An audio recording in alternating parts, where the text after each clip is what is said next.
ჰალო, გამარჯობა. დღეს გვექნება ისევ A1 სახელმძღვანელოდან Spektrum A1 პატარა გაკვეთილი და გავაკეთებთ ასევე სავარჯიშოსაც და შეეხება თემა არის Strukturen Satzbau. წინადადების წყობა. ვნახოთ ახლა სავარჯიშო მე-19-ეს A და გავხაზოთ ზმნები. Unterstreichen Sie die Verben. გახაზეთ ზმნები. შეგიძლიათ რა თქმა უნდა ვიდეო დააპაუზოთ და თქვენ თავად იპოვოთ ჯერ ზმნები და შემდეგ გააგრძელოთ ვიდეოს ყურება. მე ახლა გავხაზავ თქვენთან ერთად ზმნებს. ზნა არის მოქმედების ან მდგომარეობის გამომხატველი მეტყველების ნაწილი, ხო? ვნახოთ სად გვაქვს ზმნები. Komst უკვე გახაზულია პირველ ვარიანტში. ვნახოთ ახლა ნიმუშში. ვნახოთ პირველ წინადადებაში სად გვაქვს ზმნები. Kommt, kommen, wohnt, wohnen, macht, lernen, spricht, sprechen. ეს არის ზმნები და თუ დავაკვირდებით, ნახავთ, რომ ზმნის ადგილი ძირითადად არის მეორე პოზიციაზე, მაგრამ ხანდახან შეიძლება ზმნა შეგვხვდეს პირველ პოზიციაზეც. ავხსნათ ახლა რა შემთხვევაში დგას ზმნა მეორე ადგილზე წინადადებაში, რა სახის წინადადებაში დგას მეორე ადგილზე და რა შემთხვევაში დგას ზმნა წინადადებაში პირველ ადგილზე. ნახეთ. წინადადება Wir kommen aus Tschechien. ჩვენ ვართ ჩეხეთიდან, ანუ ჩვენ ჩამოვედით ჩეხეთიდან. ეს არის თხრობითი წინადადება. ბოლოში არის წერტილი და თხრობით წინადადებაში ზმნა დგას ყოველთვის მეორე ადგილას. Wir პირველი ადგილი ჩვენ, kommen ზმნა ჩამოვედით და შემდეგ aus Tschechien. Wir wohnen მაგალითად ჩვენ ცხოვრობთ in München. შეგვიძლია ჩავწეროთ აქ. ნებისმიერი პასუხი დავწეროთ ახლა, შინაარს არ აქვს მნიშვნელობა, არის თუ არა ეს ჩეხეთში, in München. ამ სახის წინადადებაში დავსვათ წერტილი, ესეც არის თხრობითი წინადადება და ზნა wohnen დგას მეორე ადგილას. ახლა კი შევხედოთ მომდევნო წინადადებას. Woher აკლია ზმნა, მოდი ნახოთ აქ kommt ზმნა. Woher kommt ihr?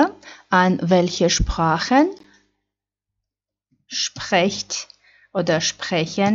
თავაზიან ფორმაში დავწეროთ Sie. რომელ ენებზე საუბრობთ, ლაპარაკობთ? დავაკვირდეთ ახლა ზმნის ადგილს. პირველ რიგში უნდა აღვნიშნოთ, რომ ეს არის კითხვითი წინადადება. კითხვითი წინადადება, რომელშიც გვაქვს კითხვითი სიტყვა. ნახეთ. Woher საიდან, an welche Sprachen, რომელ ენებზე. ანუ, კითხვითი წინადადება, რომელშიც გვაქვს კითხვითი სიტყვა, შემდეგნაირი წყობისა. პირველ ადგილზე დგას კითხვითი სიტყვა, მეორე ადგილზე დგას ზმნა და დანარჩენი წევრები მომდევნო ადგილებზე. ანუ იგივე სიტყვა წყობაა, რაც თხრობით წინადადებაში ზმნა დგას მეორე ადგილას. მაგრამ ჩვენ შესაძლოა გქონდეს კითხვითი წინადადება, რომელშიც არ გვაქვს კითხვითი სიტყვა, მაგალითად wohnt, მაგალითად ihr,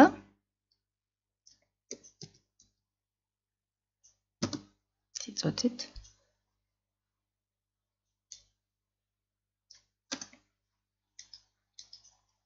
In München. Wohnt ihr in München? ცხოვრობთ თქვენ Münchenში? რასთან გვაქვს საქმე? გვაქვს კითხვითი წინადადება, მაგრამ არ გვაქვს კითხვითი სიტყვა. ამ შემთხვევაში რითი დაიწყო წინადადება? დაიწყო ზმნით. ანუ ზმნა დგას პირველ ადგილას. თუ არ გვაქვს კითხვითი სიტყვა, გერმანულში კითხვით წინადადებაში ზმნას ვსვავთ პირველ ადგილას. Wohnt ihr? Kommt ihr? მაგალითად. Okay? ეს არის ძალიან მნიშვნელოვანი. თხრობით წინადადებაში ზმნა იდგეს მეორე ადგილას, კითხვით წინადადებაში კითხვითი სიტყვით ზმნა იდგეს მეორე ადგილას, არა კითხვით სიტყვი ან კითხვით წინადადებაში ზნა იდგეს პირველ ადგილას. Okay? მოდი ახლა შევეცადოთ გავაკეთოთ სავარჯიშო. ავაწყოთ წინადადება, რომელიც მოცემული გვაქვს, შეგიძლიათ დააპაუზოთ, დაწეროთ ეს წინადადებები და შემდეგ უკვე გააგრძელოთ ვიდეოს ყურება და ნახოთ სწორად დაწერეთ თუ არა ისინი. შეგახსენებთ, რომ წინადადება უნდა დაიწყოს აუცილებლად ასომთავრულით, ანუ დიდი ასოთი. სასვე ნიშნებს მივაქციოთ თან ყურადღება. დავიწყოთ პირველი წინადადების აწყობა. მაგალითი წერია უკვე aus Griechenland, Alexis და Komen. Alexis პირველ ადგილზე kommt, მესამე პირშია ზნა ჩასმული, aus Griechenland. Alexisi საბერძნეთიდანაა. მოცემული გვაქვს in Athen wohnen. რა თქმა უნდა იქნება პირველ ადგილზე wohnt ცხოვრობს in Athen. ის ცხოვრობს ათენში. თხრობითი წინადადება. Spanisch ich sprechen. რა თქმა უნდა ვიწყებთ ich spreche Spanisch. კითხვითი წინადადება დავაკვირდეთ კითხვის ნიშანი გვაქვს, ანუ wo გვაქვს კითხვითი სიტყვა, ამიტომ ვიწყებთ კითხვითი სიტყვით. Wo wohnst du? Du ფორმაში რა თქმა უნდა ვსვავთ st დაბოლოებით ზნას. Wo wohnst du? სად ცხოვრობ შენ? Jetzt wir Deutsch lernen. ასე ზნა ბოლოში არ შეიძლება გადმოვიტანოთ, რა თქმა უნდა მეორე ადგილზე ვსვავთ. Wir lernen jetzt Deutsch. სხვათა შორის აქ შეიძლება მეორე ვარიანტიც, დავიწყოთ jetzt lernen wir Deutsch. ანუ ჩვენ შეგვიძლია ადგილის გარემოებით დავიწყოთ, ანუ ვთქვათ ჩვენ ვსწავლობთ ახლა გერმანულს, ან ახლა ვსწავლობთ ჩვენ გერმანულს. მთავარია ზნა იყოს მეორე ადგილზე, წყობა იქნება პირდაპირ თუ არა პირდაპირ, ამას არ აქვს მნიშვნელობა, მაინც სწორია წინადადება. Okay? Gern ja fotografieren, ანუ კითხვითი წინადადება უნდა შევადგინოთ. შევხედოთ, არ გვაქვს კითხვითი სიტყვა, ამიტომ ვიწყებთ რა თქმა უნდა ზნა fotografieren-ით. თუმცა უნდა ჩავსვათ ihr ფორმაში, ხო? გონებაში უნდა ვაუღლოთ fotografieren, ich fotografiere, du fotografierst, er fotografiert, wir fotografieren, ihr fotografiert. ამიტომ ვიწყებთ fotografiert, ihr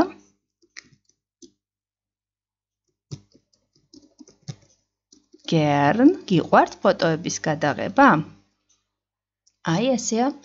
სულ ეს იყო, ანუ წინადადების წყობასთან დაკავშირებით და ახლა გადავიდეთ, გავაკეთოთ კიდევ ერთი სავარჯიშო, ნახეთ, მე-20 სავარჯიშო, სადაც ჩვენ უნდა აღვადგინოთ კითხვები. დავხედოთ პასუხებს და იმის მიხედვით გავიაზროთ, რა კითხვა შეიძლება იყოს აქ დასმული. Erik Gustafsson, რა თქმა უნდა გვეკითხებიან სახელსა და გვარს.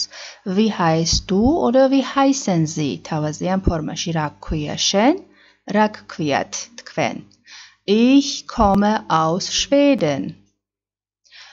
მე ვარ შვედეთიდან. რა თქმა უნდა შეგიძლიათ დააპაუზოთ ხოლმე უცებს, ან მე დავწერ, რომ თქვენი ვარიანტი მოასწროთ და თქვათ ან დაწეროთ და შემდეგ უკვე გააგრძელეთ ხოლმე ყურება. რა შეიძლება იყოს ამისი კითხვა? რა თქმა უნდა, woher kommst du an woher kommen Sie? როგორც შენობითი ფორმა, ასევე თავაზიანი ფორმა. დავწეროთ. Woher kommst du oder woher kommen Sie? აი ასე.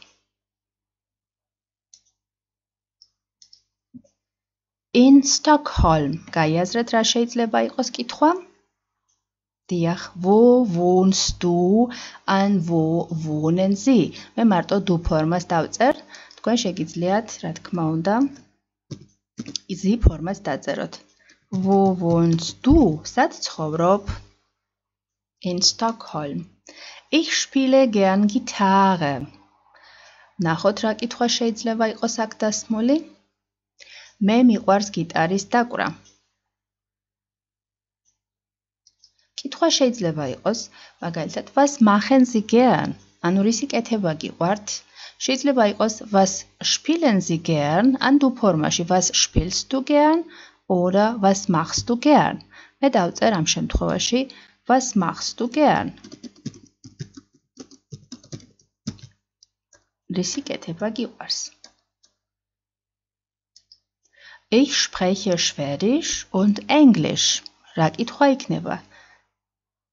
ცხადია, welche Sprachen sprichst du? An welche Sprachen sprechen Sie?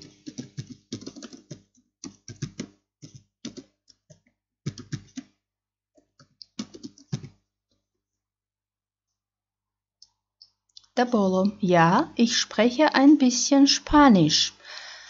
Diach, მე ვლაპარაკობ ცოტა ესპანურად. როდესაც გვაქვს ja და nein პასუხები და იმახსოვრეთ, ანუ კი და არა პასუხები, შეკითხვა იწყება ყოველთვის ზმნით. ანუ ამ შემთხვევაში გვაქვს nasprechen, ხო? ლაპარაკობთ ესპანურად?